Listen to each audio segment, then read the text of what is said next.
সর্বশেষ যে লোকটা জান্নাতে যাবে তাকে আল্লাহ তাআলা জাহান্নামের আগুনে পোড়াতে পোড়াতে ছাই বানিয়ে ফেলবে।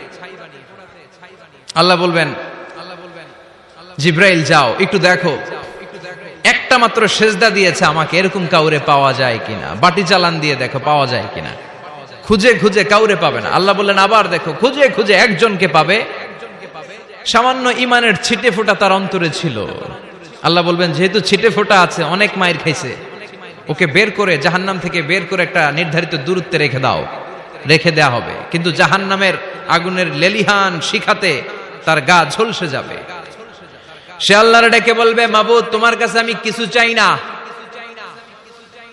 জাহান্নাম থেকে তুমি আমাকে বের করেছো, জীবন নদীর পানি তুমি আমার গায়ের মধ্যে ঢেলে দিয়েছো, আমি আবার সজীবতা ফিরে পেয়েছি। আমি তোমার কাছে জান্নাত চাই না, শুধু নিরাপদ একটা দূরত্বে আমাকে রেখে আসো, যাতে জাহান্নামের আগুন আমারে কষ্ট দিতে না পারে।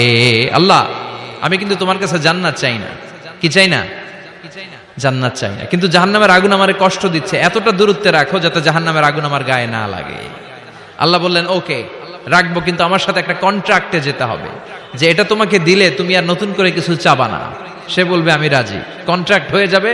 আল্লাহ জিব্রাইলরে বলবেন যাও এমন দূরত্বে রাখো যাতে জাহান্নামের আগুন ওরে কষ্ট না দেয়। রেখে আসা হবে, অনেক দিন সে ওখানে আনন্দে থাকবে, আল্লাহ শুকরিয়া করবে। সে মনে মনে বলবে বেঁচে গিয়েছি, আমি বেঁচে গিয়েছি, জীবনে আর কিছু চাই না, জাহান্নাম থেকে আমি বেঁচে গিয়েছি।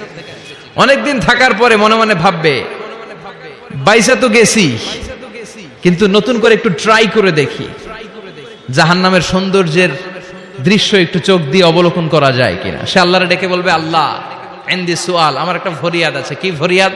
আল্লাহ আগেই বলে রাখি আমি কিন্তু জান্নাতে যেতে চাই না। আল্লাহ বলবেন কি চাও? সে বলবে আল্লাহ তোমার জান্নাতটা তুমি কত সুন্দর করে বানিয়েছো, আমি একটা নজর শুধু দেখতে চাই।